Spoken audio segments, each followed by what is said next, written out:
Everything must be perfect. Today is the most important day of their lives. Olivia Sterling held the hands of the bride and groom. Happiness in their eyes, excitement on their faces.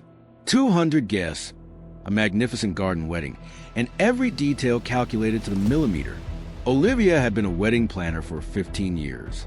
Every wedding was a work of art. Nothing was left to chance. From flowers to music, from food to timing, everything was perfect. But at 2:47 p.m., the perfect plan shattered. 3 masked men entered the wedding hall, drew guns, locked the doors. Nobody move. This isn't a robbery. We want the groom. Marcus Chin stood beside the bride. His face was pale white, because Marcus wasn't just a groom. He was a tech CEO, and in his company's vault were cryptocurrency keys worth $50 million. Kidnapping, ransom, classic scenario. 200 guests panicked. Screams, crying, chaos. But Olivia Sterling didn't panic at all, because before she was a wedding planner, Olivia had planned something else. Life and death situations.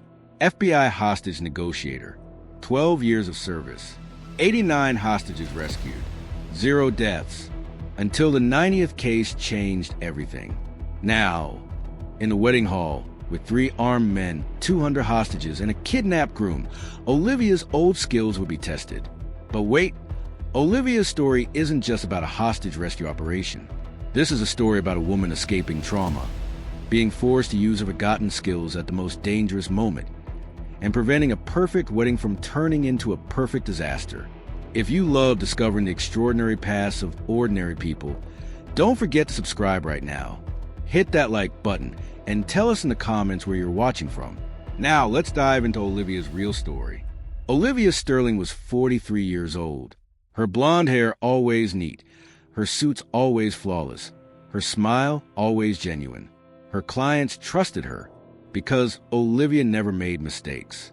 But nobody knew why she stayed so calm, why no crisis ever shook her, why she solved every problem within seconds. Because for a wedding, the worst scenarios, wrong flowers, late food, drunk guests, weren't real crises for Olivia. The real crisis was her last FBI case. 12 years ago, Olivia was one of the FBI's best hostage negotiators. Banks, schools, homes. In every situation, Olivia would stay calm, talk, listen, understand. And in the end, she'd save everyone. Her first case was a bank robbery. 3 hostage takers. 15 hostages. Olivia had talked for 6 hours. They surrendered. Everyone was safe. Her second case was a school takeover. An angry teacher. 30 children. Olivia had made him feel understood. He put down the gun. The children were rescued. 3rd, 4th, 5th, up to 89 cases. Then came the 90th case. A house. Domestic violence case. A man had taken his wife and 2 children hostage. Olivia had talked for hours. The man seemed calm, ready to surrender. But at the last second, a police officer made the wrong move, approached the door. The man panicked and pulled the trigger. His wife died. The children were traumatized. The man shot himself. Olivia had blamed herself. It was a situation beyond her control, but she still couldn't forgive herself. That day, she resigned, left the FBI, and became a wedding planner. Because at weddings, the worst scenario was a drunk groom, not death, or so she thought. Now, in the wedding hall, 3 masked men had grabbed Marcus. Guests crouched on the floor. The lead kidnapper shouted, "Nobody move. If anyone calls the police, we'll kill the hostages." Olivia stayed calm, scanned the room with her eyes. 3 men, 2 with handguns, 1 with a shotgun, not professionals. Movements tense, hands shaking, amateurs, dangerous, but predictable. Instead of calling the FBI on her phone, Olivia did something else. She stood up. "Excuse me," she said in a soft voice. "I'm the wedding planner. Can I help you?" The lead kidnapper looked at her. "Sit down." "I will," Olivia said calmly. "But first, I need to tell you something. If you take Marcus, it'll take 20 minutes to find him. There are 15 security cameras in this area. FBI arrives in 10 minutes. and you won't escape." The man hesitated. "What do you know?" Olivia smiled. "Because I'm a former FBI hostage negotiator, and you're making a mistake right now." Silence. The second kidnapper shouted, "She's bluffing. She's not FBI." But the lead man was looking at Olivia carefully. "Prove it." Olivia showed her old FBI badge from her pocket. She'd carried it for 12 years. Didn't know why. Maybe in case it was needed someday. Today it was needed. "My name is Olivia Sterling. Badge number 4719. 12 years FBI hostage negotiation. 89 cases. 0 deaths." The man was surprised, but didn't lower his weapon. Then the man said, "Help us get Marcus's password, or we'll kill everyone." Olivia nodded. "Okay, but first we need to do something. Release the hostages. Take me and Marcus. 2 people instead of 200. Easier to manage." The man thought. It made sense. "Accepted," he said. "But if you try anything, you die first." Olivia smiled. "Deal." 200 guests were slowly evacuated. Police hadn't arrived yet. That was good, because if police came, the situation would get worse.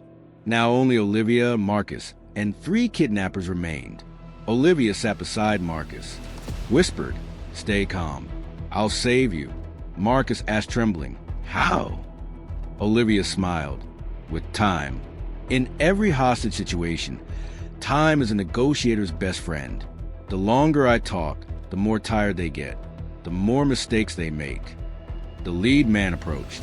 "Marcus, give the password." Marcus shook his head. "I can't. Company rules. The password is only in my brain, and there's 2-factor authentication." The man got angry. "Then we're taking you.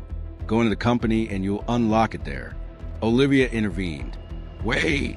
If you do that, company security will see you. You'll be arrested. But there's another way." "What way?" "Marcus has a partner, James Park. He can also access passwords. If you call James, he can give the password remotely. Nobody gets hurt. You get the money. Everyone wins." The man thought, then nodded. "Okay, call him." Olivia took Marcus's phone, called James, but the phone connected to a line that went to the FBI. "James," Olivia said, "there's a situation here. Stay calm and explain to me." James understood. Police had started waiting outside. Olivia hung up, turned to the lead man. "James will be here in 20 minutes. He'll bring the password." But in reality, it wasn't James coming, it was the FBI. Olivia had now bought 20 minutes. 20 minutes was enough to convince 3 amateur kidnappers.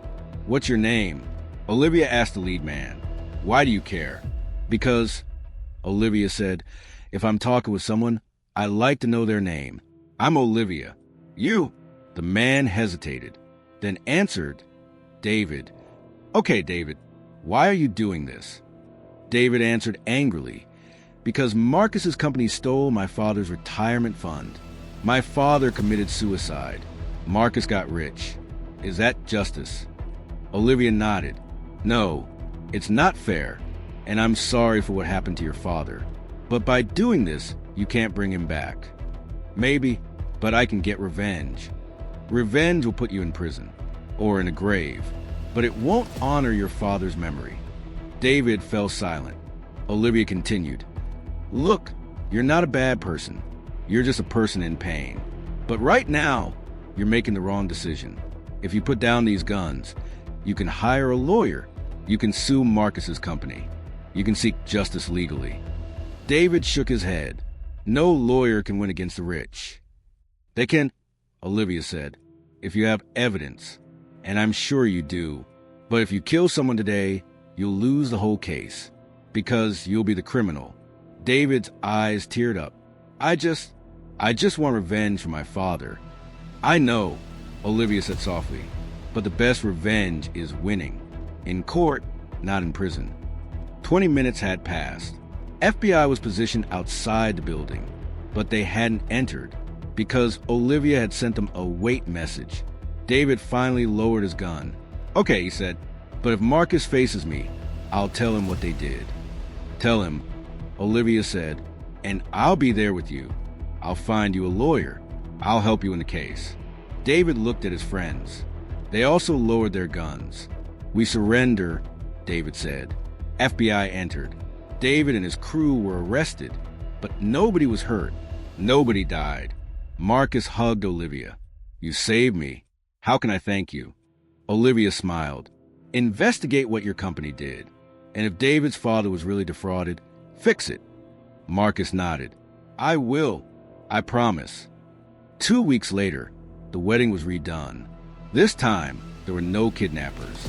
Just a happy couple, 200 guests, and a wedding planner. But Olivia was no longer just a wedding planner.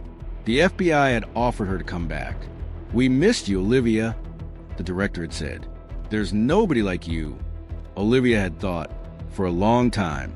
Then she'd answered, I can come back, but part-time, because weddings are important too. Making people's happiest days perfect makes me happy. The director had smiled. Deal. Now, Olivia was both a wedding planner and an FBI consultant. Half the day, choosing flowers. Other half, saving lives. And she was perfect at both. If there's one thing to learn from this story, it's this. Your past defines you, but your future is your choice. And sometimes by combining two worlds, you can be the best at both. Don't forget to subscribe to Invisible Legends. Where are you watching from? Drop a comment. We love hearing from our viewers around the world.